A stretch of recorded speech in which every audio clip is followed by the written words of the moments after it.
The previous video, the Shroud of Turin, Proof of Authenticity Beyond Reasonable Doubt, covered several lines of evidence that together make a compelling case in favour of the shroud being the true burial cloth of Jesus Christ. However, all this evidence has been completely overshadowed by the radiocarbon dating of the shroud in 1988.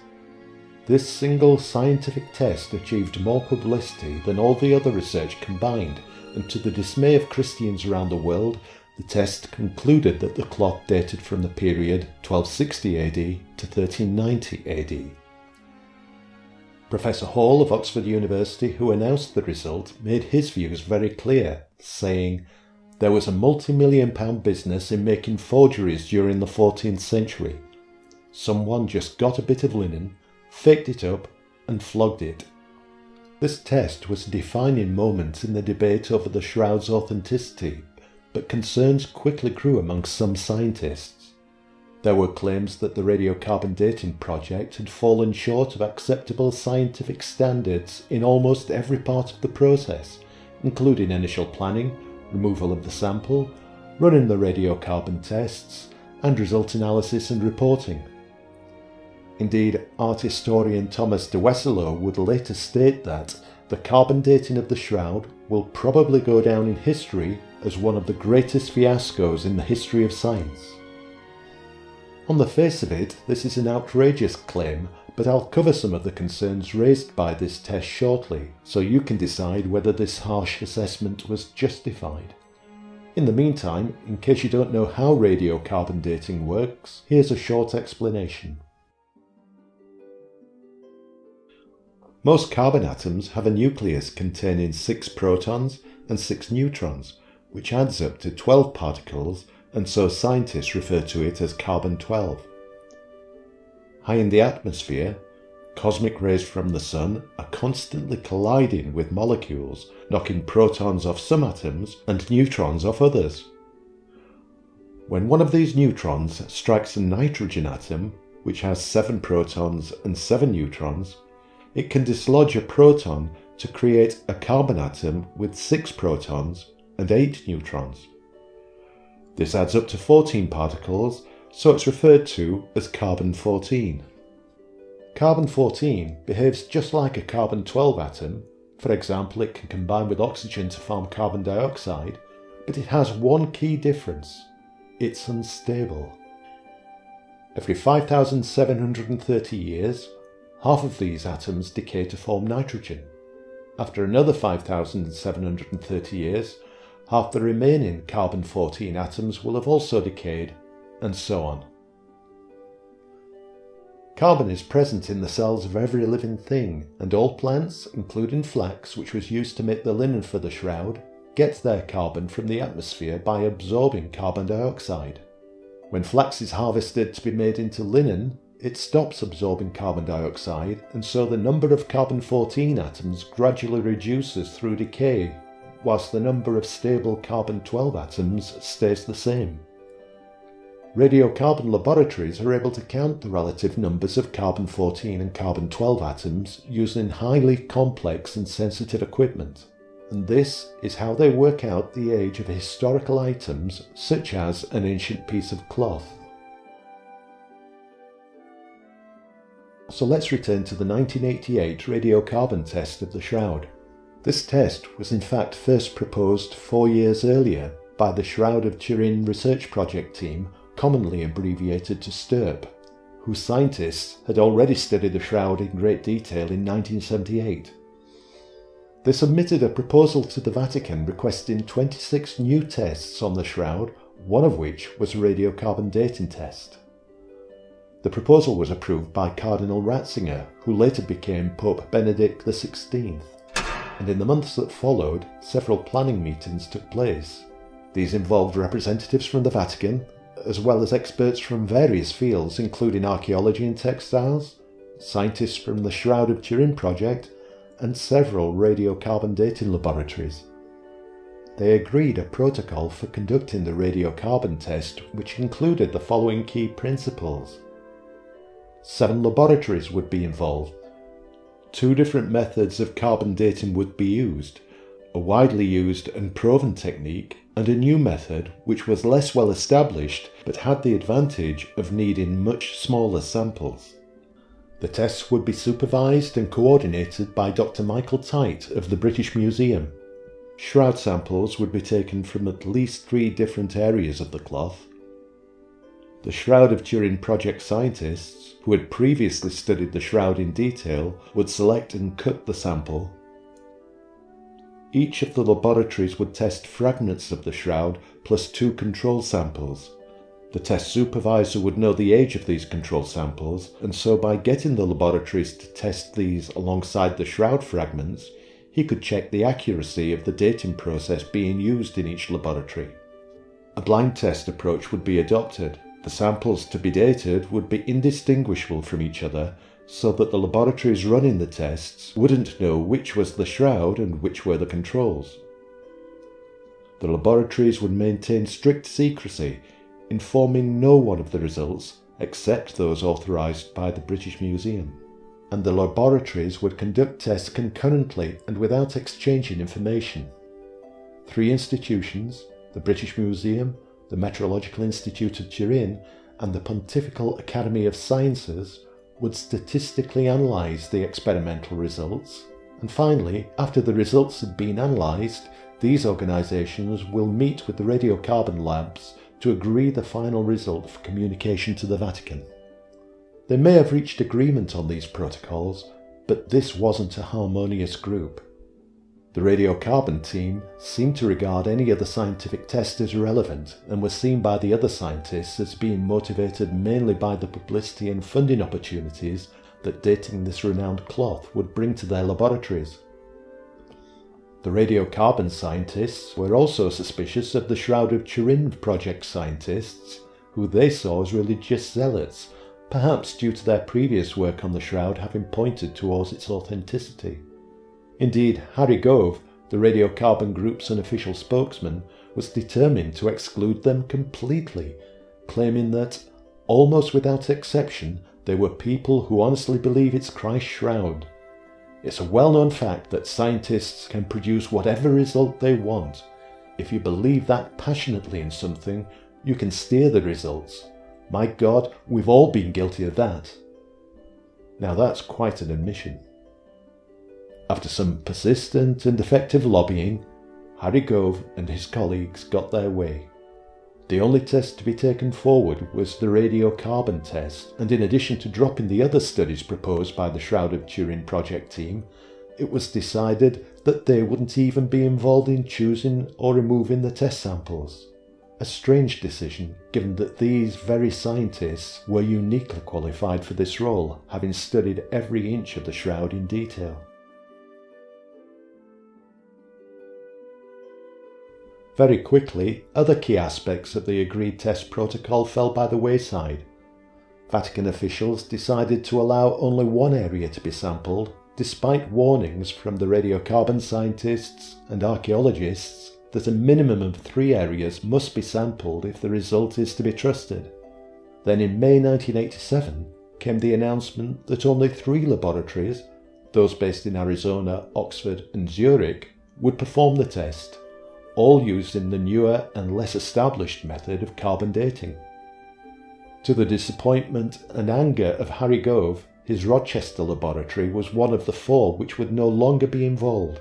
This was quite an ironic twist, given he'd played a leading role in getting the Shroud of Turin project scientists removed from the process. So the test hadn't yet begun, and already 4 key components of the agreed protocol had been abandoned.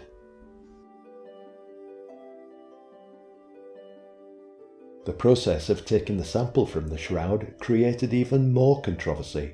The removal took place in Turin Cathedral on the 21st of April 1988 in the presence of test supervisor Michael Tite, a delegation from the Catholic Church headed by Cardinal Balestrero, representatives from the 3 carbon dating laboratories, photographers and a camera crew who were there to document all stages of the operation. Also present were 2 textile specialists whose role was to choose the best place to take the sample from.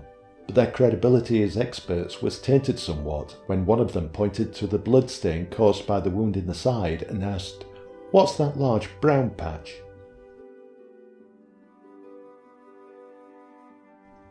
Eventually they chose to cut a fragment from a corner which had been frequently handled and stretched over the years during expositions of the shroud. It was also close to where the cloth had been burnt away during a fire in 1532 AD, and it had been stained when the water used to put out that fire left deposits of dust, blood and other contaminants on that area of the cloth. In fact, it's hard to imagine how they could have chosen a less suitable place for radiocarbon dating.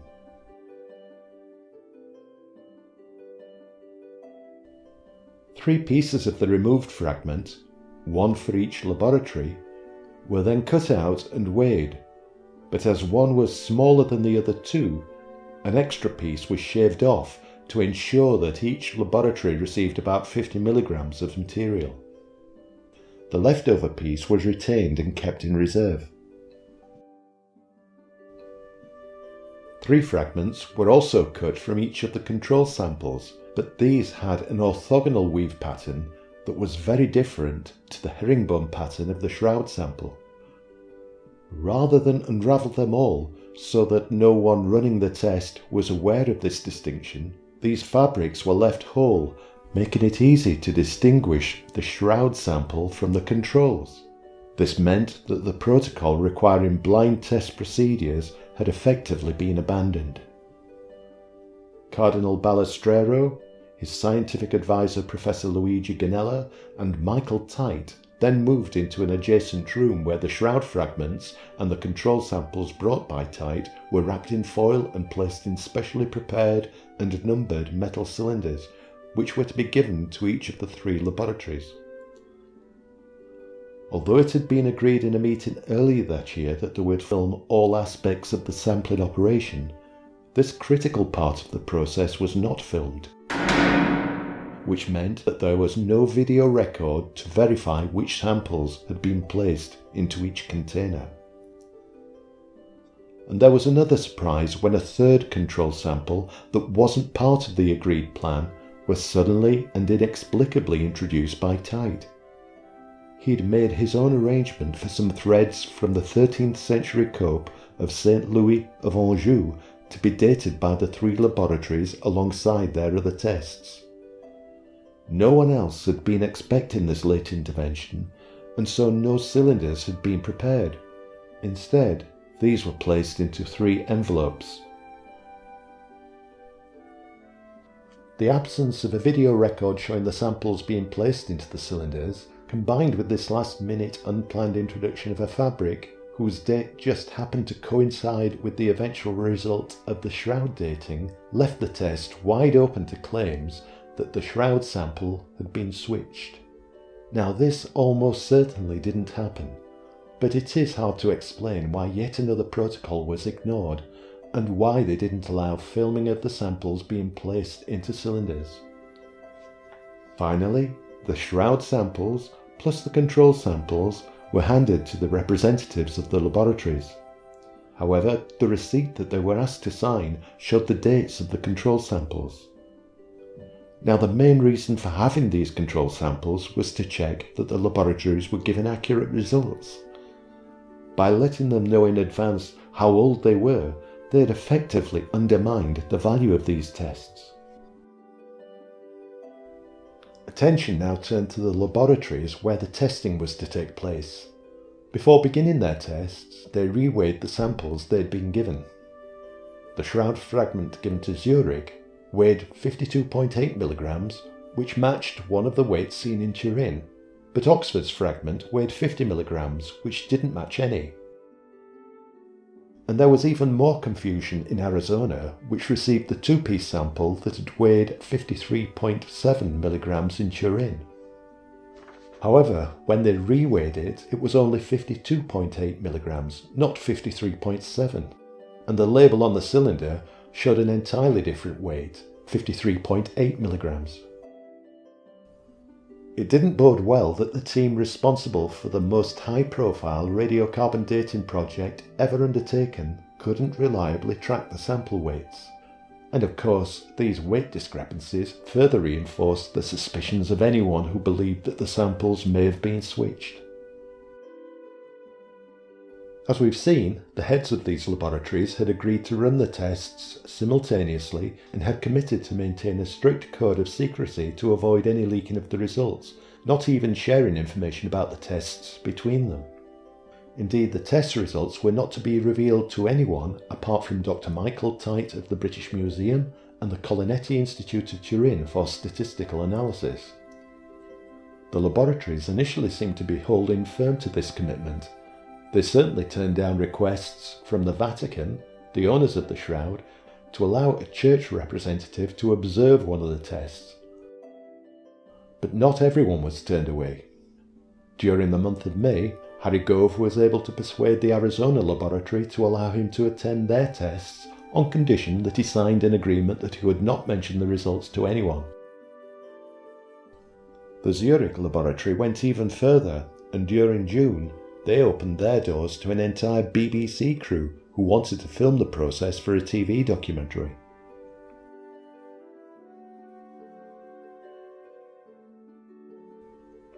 It was later revealed that Harry Gove and his assistant had wagered a pair of cowboy boots on the result. His assistant was sure that the shroud would prove to be from the time of Jesus, whilst Gove was betting on it given a medieval date. As soon as the tests revealed a result in line with Gove's prediction, he completely ignored the non-disclosure agreement he'd only just signed and immediately contacted his assistant to claim his prize. The Oxford laboratory began their testing in July, and by August, English newspapers had already started to leak the results, even before they had been communicated to the church. 2 weeks before the results were unveiled, a book went into print entitled The Shroud Unmasked and subtitled Discovery of the Greatest Forgery of All Time. Professor Hall, who was responsible for the Oxford laboratory, didn't seem at all embarrassed by these leaks, stating, "Frankly, I think it was a hopeless prospect to keep the results secret. You couldn't with the best will in the world." This is an astonishing statement, but it's clear that none of the laboratories made a serious attempt to maintain secrecy. This was a clear breach of yet another test principle. And also, despite having agreed that all three laboratories would run the tests concurrently, the Zurich laboratory started their testing in June, a month after Arizona, and Oxford didn't begin theirs until July, 2 months later. Altogether, this was a sad episode which left a huge question mark against the integrity of these leading radiocarbon scientists. So far, we've covered a number of protocol violations and substandard test procedures which resulted from a combination of poor management and decision making, bad judgment by so-called experts, sloppy record keeping, and a complete disregard for the need to keep commitments and uphold prior agreements. However, when we look closely at the failings in the next phase of this project, the statistical analysis of the results, we find a different root cause entirely. It appears that this analysis was deliberately and systematically manipulated to support a particular conclusion. Even before any results had been published, there was a reason for serious concern, for in spite of having agreed that all the laboratory test results would be given to both the British Museum and the Colinetti Institute of Turin for statistical analysis, the Colinetti was denied access to this data. The statistical analysis was therefore completed by Tite's British Museum statisticians without the Colinetti's involvement, a clear breach of one of the three remaining key test principles.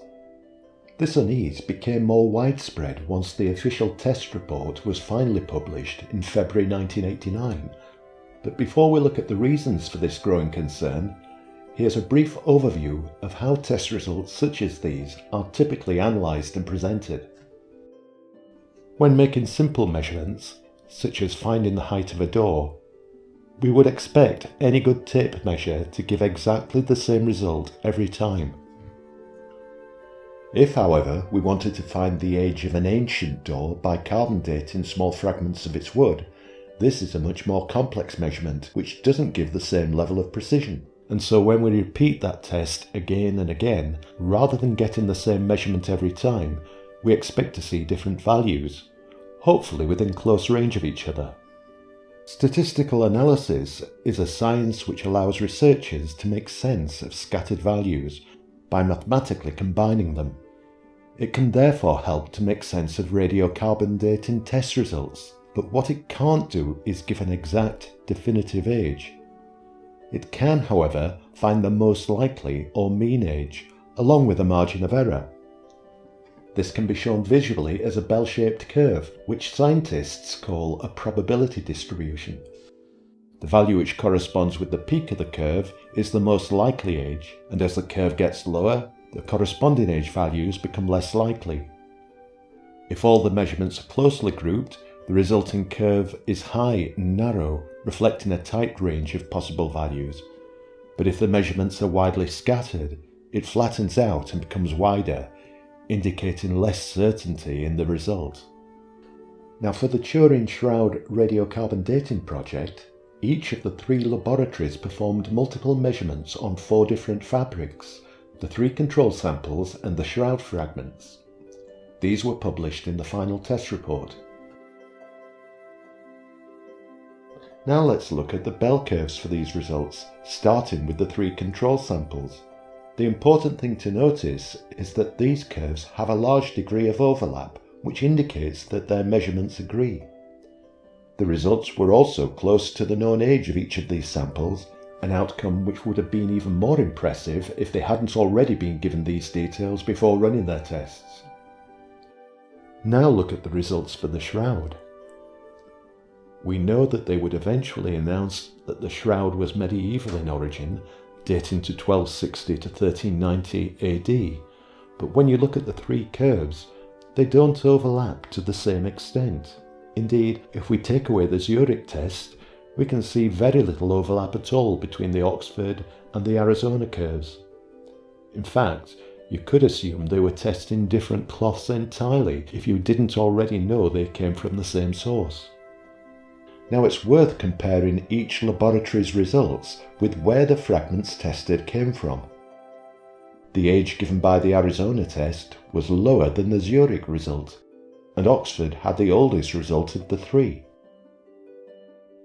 Intriguingly, it seems that the results get older as we move along the cloth.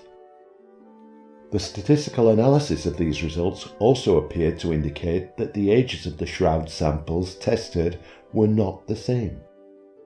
The British Museum statisticians calculated the overall mean age from the results given by the laboratories, as well as a value known as the significance level, which is a measure of how reliable the results are, given that the laboratories should be getting similar results for each of these 4 sets of tests.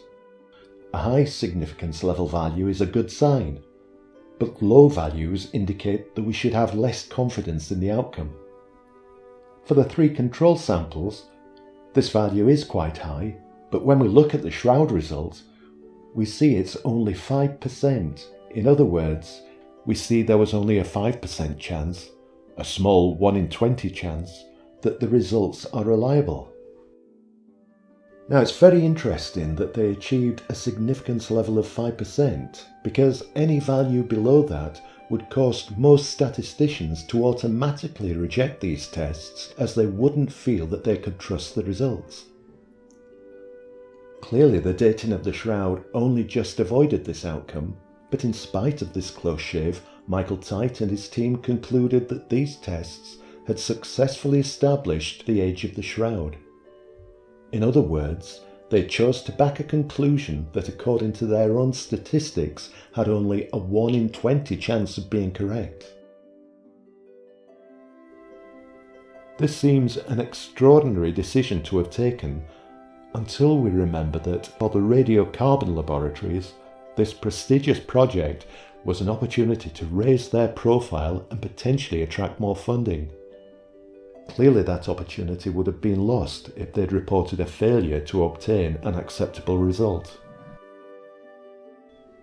You might be thinking how lucky it was that they managed by a whisker to achieve the 5% significance level threshold that avoided this outcome.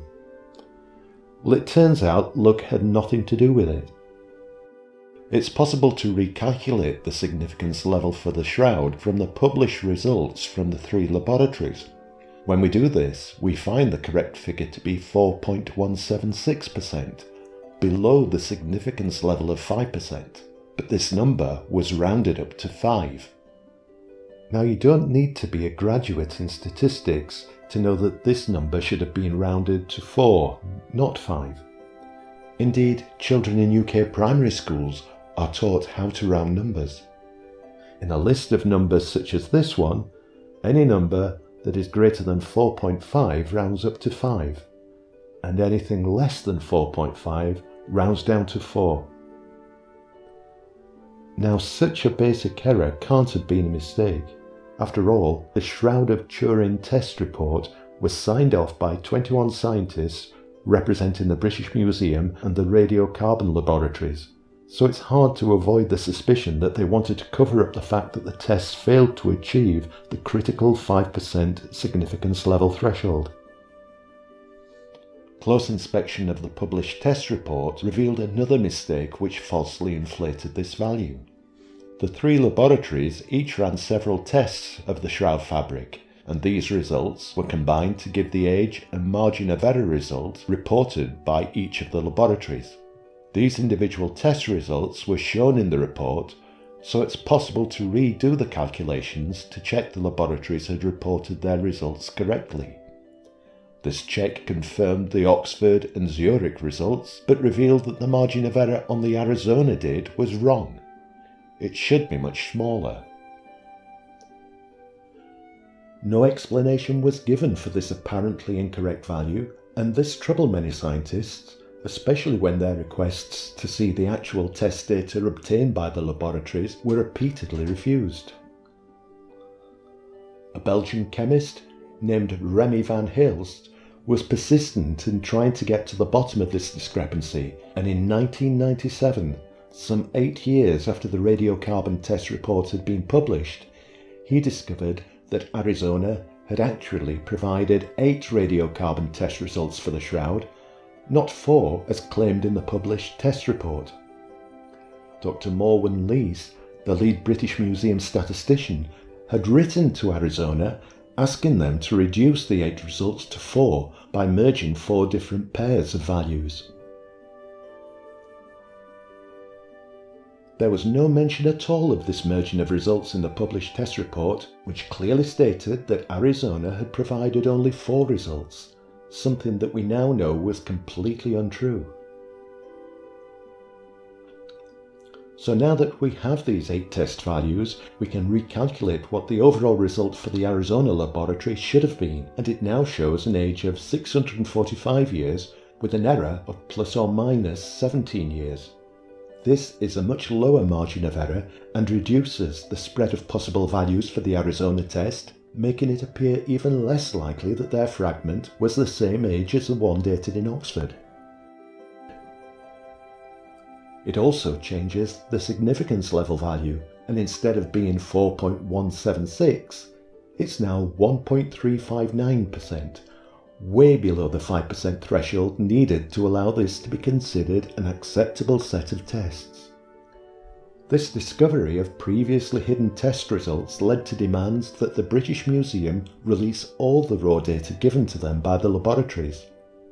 These demands were repeatedly refused until 2017, when a legal request for their release under the Freedom of Information Act forced the British Museum to make this information available. This new information revealed that all of the laboratories had performed more dating tests on the shroud than had been reported in the official radiocarbon test report. A fresh analysis of this newly revealed data confirmed once again that the tests didn't provide a statistically reliable date for the shroud. So let's summarise these findings. The British Museum's statisticians had managed to avoid having the shroud dating automatically declared void by A.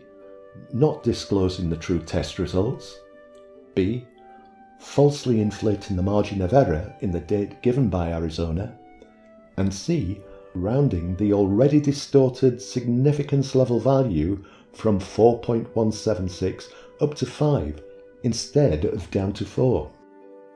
And despite this clear manipulation of the test outcome, 21 scientists were still prepared to sign off the final report, which claimed the test to be conclusive proof that the shroud dated from the period 1260 to 1390 AD.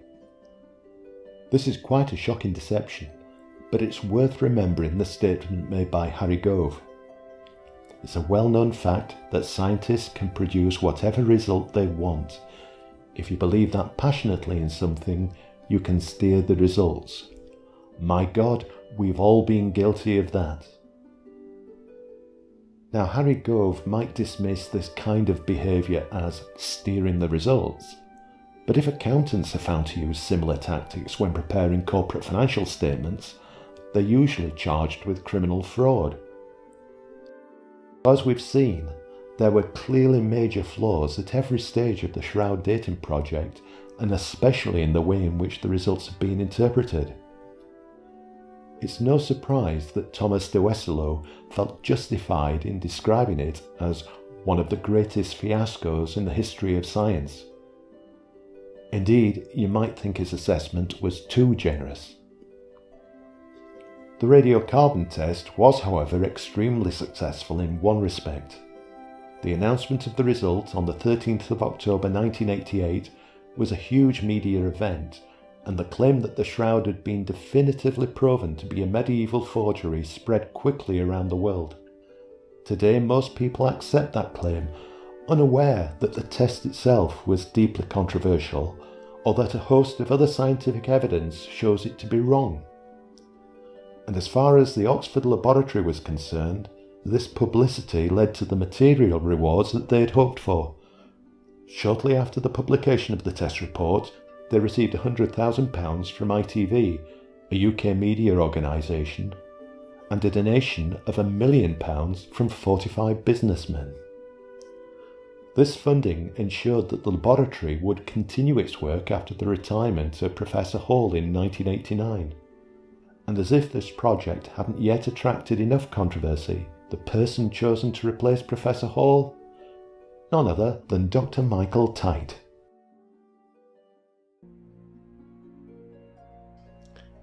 In the years since the radiocarbon dating, many of those who have studied the results have questioned why these tests should have failed to give a reliable date. After all, the fragments were all taken from a small piece cut from a corner of the shroud, so they came from the same source, and the fact that all the laboratories obtained similar dates from the control samples rules out the possibility of any of the labs having inaccurate testing equipment. Is it possible then that there was some form of contamination which affected the results? Various theories have been put forward over the years, but perhaps the most plausible was proposed by an American couple, Joseph Marino and Sue Benford. They weren't scientists, but they had a keen interest in the Turin Shroud and had noticed something strange when examining photographs of the shroud that were taken in 1978. They discovered that the herringbone weave pattern that is consistent all over the cloth was misaligned in the area where the sample was taken. They believed this was due to a 16th century repair made following a fire which charred the shroud in several places. If correct, this would mean that the shroud fragments that were dated consisted of some 1st century linen, but highly contaminated with 16th century cotton that had been expertly dyed to match the colour of the shroud threads. And since the join of this repair was at an angle in the sample taken for radiocarbon testing, this would also explain why the age of the fragments tested by the 3 laboratories increased along the length of the sample. Photographs showing the misaligned weave were sent to 3 textile experts without letting them know that these were photos of the Turin Shroud. All agreed that it looked to be a rewoven patch. Having had their theory confirmed, Sue Benford and Joseph Marino produced a paper outlining their findings, but the scientific community was quick to dismiss this work as ill-informed speculation by enthusiastic amateurs. Ray Rogers, a former Shroud of Turin project scientist, was particularly outraged. It's ironic that having set out to prove Benford and Marino's claims were false, Rogers' research confirmed that they were right. There was cotton contamination in the linen samples taken for carbon dating. He documented his findings in an academic paper which was peer-reviewed and accepted for publication in the Thermochemical Journal in 2005. His paper didn't cast any doubt at all on the science of carbon dating, but instead showed that this radiocarbon result was wrong because the sample had been taken from a damaged corner. Sadly, this remarkable evidence received none of the glaring publicity given to the 1988 radiocarbon dating results. Instead, it sits in the shadows, alongside the weight of evidence covered in my earlier video that proves that the shroud existed well before medieval times and that it directly connects to the time and place of the crucifixion and resurrection of Jesus. Somehow, the contrived conclusion that the shroud is a medieval forgery based upon this deeply flawed radiocarbon test and its manipulated results has gained widespread acceptance. Of all the mysteries associated with this extraordinary relic, this travesty is perhaps the greatest enigma of all.